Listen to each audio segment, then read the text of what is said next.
What's up, witches? Today we're going to cover what to do if your house is haunted or if you feel like there is a presence in your home. We're going to go over some witchy tips and tricks of what you should and should not do if you believe that your house is haunted.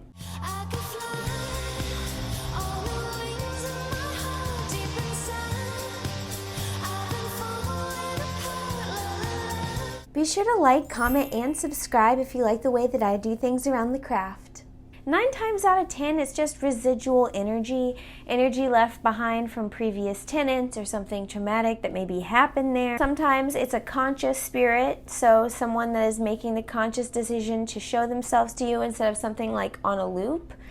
And that would be a more active spirit if they want your attention.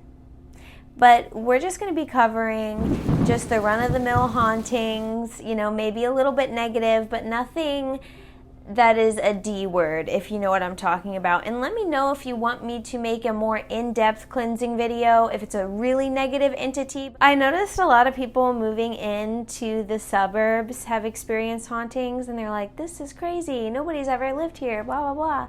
And most of the time, it's Native American burial grounds, actually.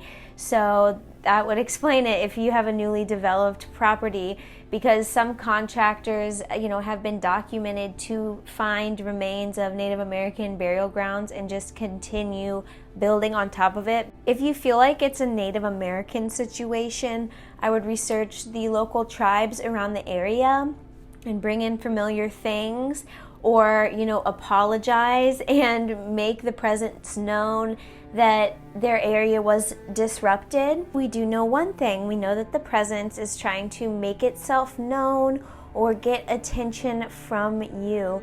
Now, I would say if you do not want the paranormal activity to rise up, a good or bad spirit that you're sensing, is to not engage, pretend like it doesn't exist, and basically straight up Mariah Carey the whole situation. What?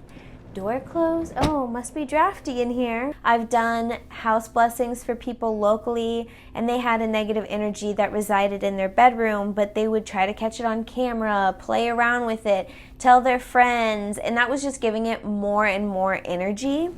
And part of them just didn't want to let it go because it was so fascinating, and that's kind of like the scariest part.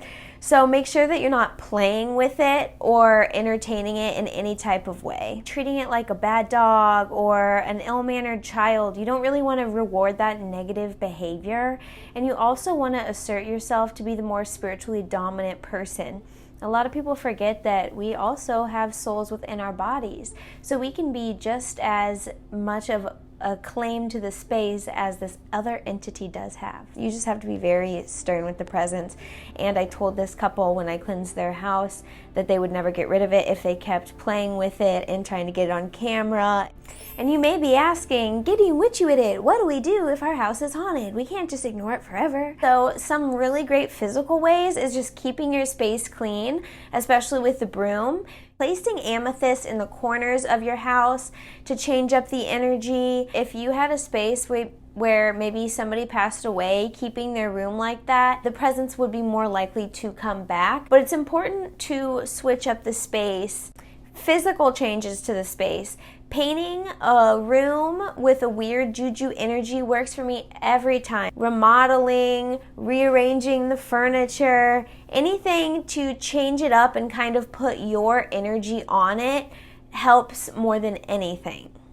Having different bells and wind chimes also really help protect yourself from negative energy and scare off negative energy. So using white prayer candles, regularly smudging with ethically grown sage, or you can grow your own sage, to cast out any negative spirits. But you could get really moderately priced lavender incense, and I suggest lavender incense for cleansing a space. And make sure that you crack a window or a door to make sure that that energy leaves. And while you're mindfully cleaning, while you're smudging or burning your incense, say, all negative energy must leave this space immediately. Only love and light resides here. And you can say that as many times as you'd like.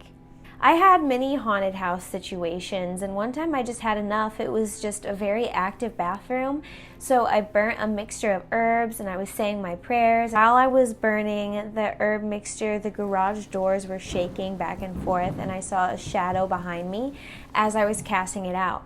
Now I feel like this entity was doing that so I would stop doing what I was doing.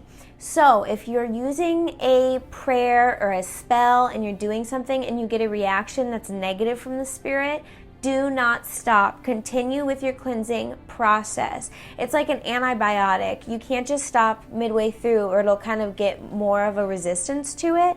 So if you're in the middle of blessing the house, or like, using a wand, or your wand breaks, or if something spooky happens while you're exercising the home, spiritually blessing it, that's an indication not to retreat. That's an indication to go forward.